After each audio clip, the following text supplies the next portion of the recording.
Hi everybody, a very good afternoon. I'm Jashin Kapani. I'm the founder and CEO of I'm Decor Design. We're in the business of designing and manufacturing home and office decor and interior solutions. I'm the founder and CEO, and I'm into designing, manufacturing, and improving and working on the quality and design of most of the interior and home and office decor products you see anywhere and everywhere, including on my social media wall. So we have products like lamps, mirrors, we've got consoles, we've got trays, we've got marble coasters, we have art, and then we have cutlery. Then there are other items which we do, which I would not like to include now on this video because the video is on a very interesting topic. It's nothing to do with interior solutions. It's nothing to do with design. It's just something to do with friendship.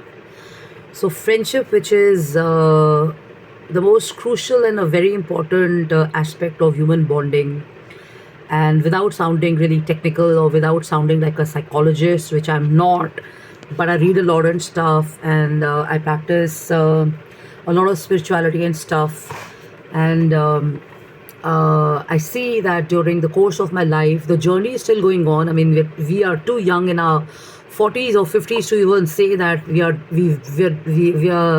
we've been there and done that kinds, and that's a nice way to kind of make some juniors feel that you have arrived and stuff. But the point is, the journey goes on, and I say so because I take a look at so many people who are older, probably in their 70s or 80s, who are doing great stuff.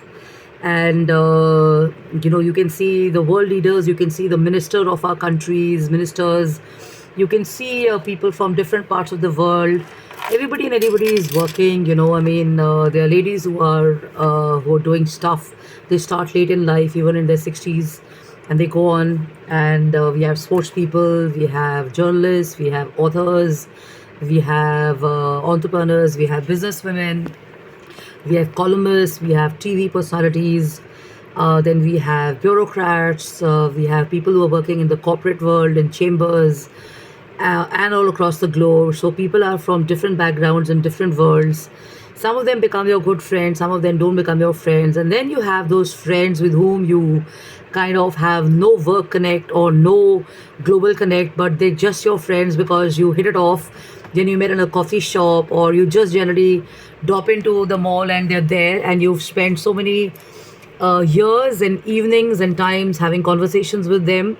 So the conversation is about this read, which is there in this book also, which is on rebooting your friend map. The author is talking about emotional infection.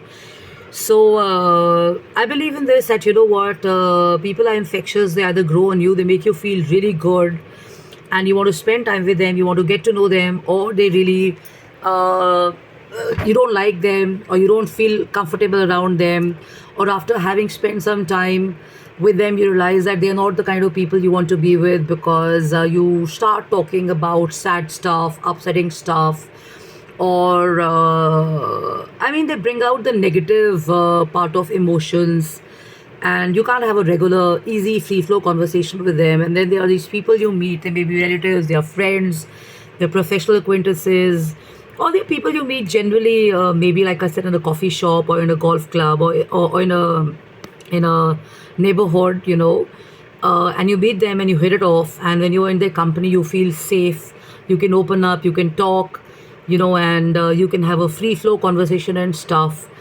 And you realize that you come back recharged and rejuvenated, you feel good, you feel great. So that's the kind of friendship this author is also talking about. And I also kind of believe in this, that there are people who either make you feel amazing, you'll feel good, you look forward, you'll kind of look at the brighter side and the positive of life and stuff. And then there are people who make you feel sad, you'll feel a little low, depressed, and you kind of feel as if your energy is gone low. So these are the people who are kind of tapping into your energy, and it's called sticking onto your energy, and you start feeling low around it.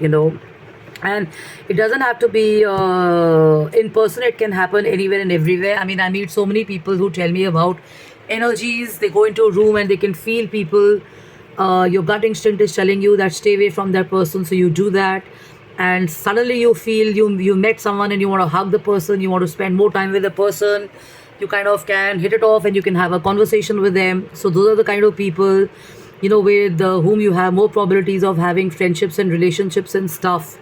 And this is what the author is saying, that it is impressive to take into account that uh, there are certainly people around in this world who are called rope mates. So who are rope mates?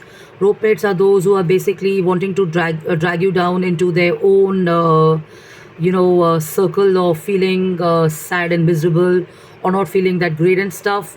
And this is because they forget to be mindful in everyday life, and they don't realize it that everyday life is like a hill or a cliff which you're climbing, and you want to feel good, and you want to keep going great and stuff. Who wants to feel sad and low? I mean, I've had I'm having dehydration now because of the weather, and one of my symptoms of cervical is come back.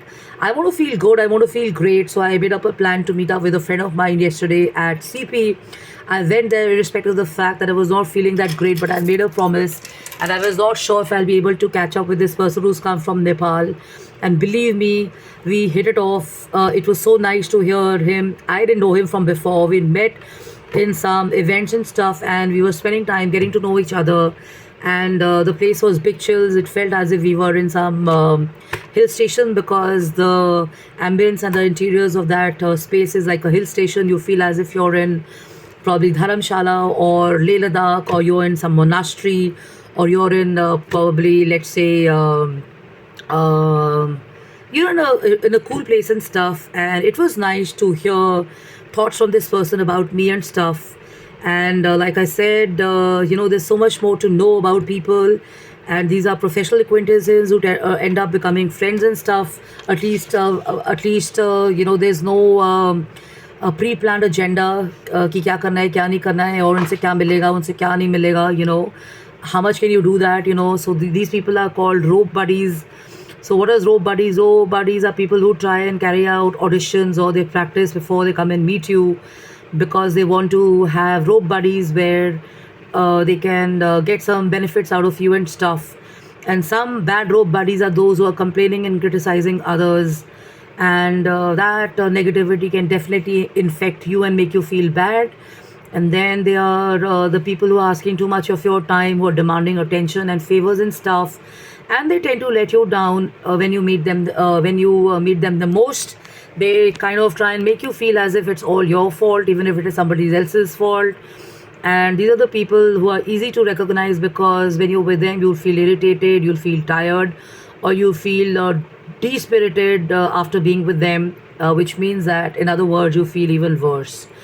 And he says the best thing about learning to detect and progressively push them out of your life is that you free up your time and spend time with other people who nourish you, who make you feel better, or spend time alone.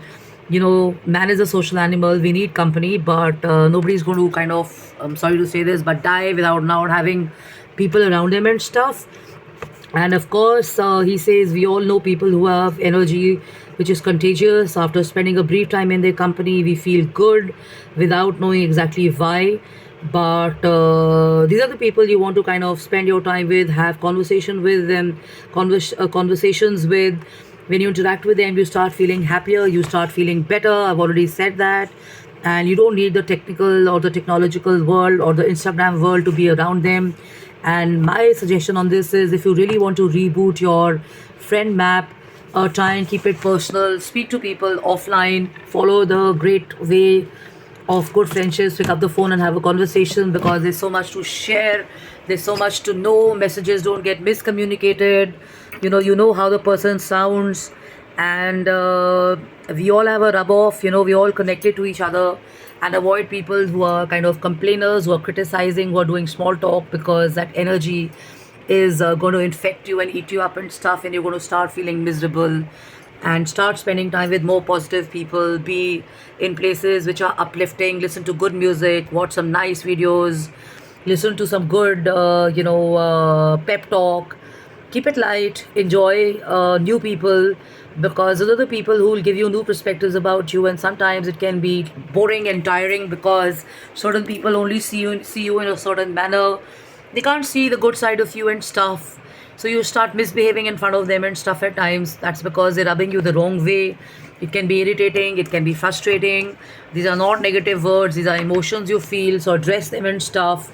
But if you feel great, and if you feel happiness, you feel joy, you feel light, you feel like talking, you feel you had a good experience, you feel you can open up, and you feel you can connect, then that's the kind of circle you must keep. And it's not always about professionalism, it's not always about business transactions and stuff. Some friendships are purely, you know, building blocks to families and long-term relationships and stuff. These are the people whom you meet on the birthdays. These are the people you hang around with for weddings.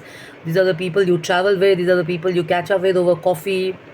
You share, you open, not because you are a founder or a CEO, or because you're a company owner, or because you got an award, or because you're a minister or leader or whatever. But these are the people you can just kind of let your guard down and have a conversation with.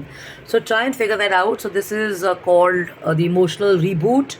So work on yourself. And I'm Justine Kapani, and I'm on justinekapani.im@gmail.com and jkapani@gmail.com.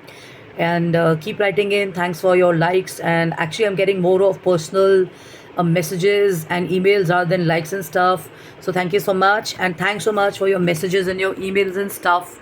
And looking forward to meeting you. Take care of yourself. Have a lot of this is not nimbu pani, but have lots of hydrated water. Keep hydrated, have lots of water. This is ORS, which I'm recommended. So check with your doctor before you have too much of nimbu pani if you're having symptoms of heat stroke or dehydration, because nimbu pani is also not recommended.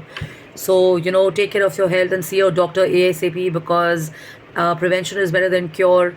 It's always better to meet your doctor and see them regularly before things get worse and stuff.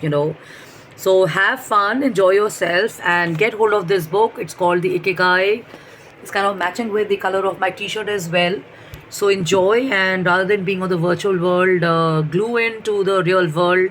Take care of your home, take care of your office, take care of your friendships, take care of your relationships, take care of your work, take care of your health, and more importantly, take care of how you feel emotionally and mentally and spiritually. Okay, so love and luck, signing out. Bye bye.